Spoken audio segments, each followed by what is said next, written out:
કાંગો દેશના 15 તબીબો અને જીવ વિજ્ઞાની સ્ટાફ માટે વિશિષ્ટ તાલીમ શરૂ કરી છે।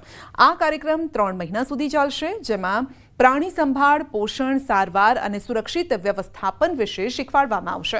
ડેલિગેશન ફ્રેન્ચ ભાષી હોવાથી અનુવાદક અને લાઈવ ડેમો દ્વારા તાલીમ આપવામાં આવી રહી છે। તાલીમમાં વેટરનરી, બાયોલોજી અને સાફ સફાઈ જેવા જુદા વિભાગોના કાર્ય પર ધ્યાન અપાયું છે। નોંધનીય છે કે આ પ્રકારની પહેલ દ્વારા વનતારા વૈશ્વિક પ્રાણી કલ્યાણમાં અર્થપૂર્ણ યોગદાન આપી રહ્યું છે।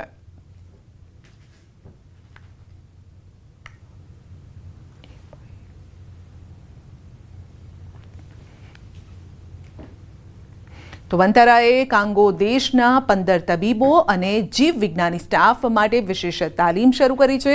આ કાર્યક્રમ 3 મહિના સુધી ચાલશે, જેમાં પ્રાણી સંભાળ, પોષણ, સારવાર અને સુરક્ષિત વ્યવસ્થાપન વિશે શીખવાડવામાં આવશે। ડેલિગેશન ફ્રેન્ચ ભાષી હોવાથી અનુવાદક અને લાઈવ ડેમો દ્વારા તાલીમ આપવામાં આવી રહી છે। તાલીમમાં વેટરનરી, બાયોલોજી અને સાફ સફાઈ જેવા જુદા વિભાગોના કાર્ય પર ધ્યાન અપાયું છે। નોંધનીય છે કે આ પ્રકારની પહેલ દ્વારા વનતારા વૈશ્વિક પ્રાણી કલ્યાણ અર્થપૂર્ણ યોગદાન આપી રહ્યું છે।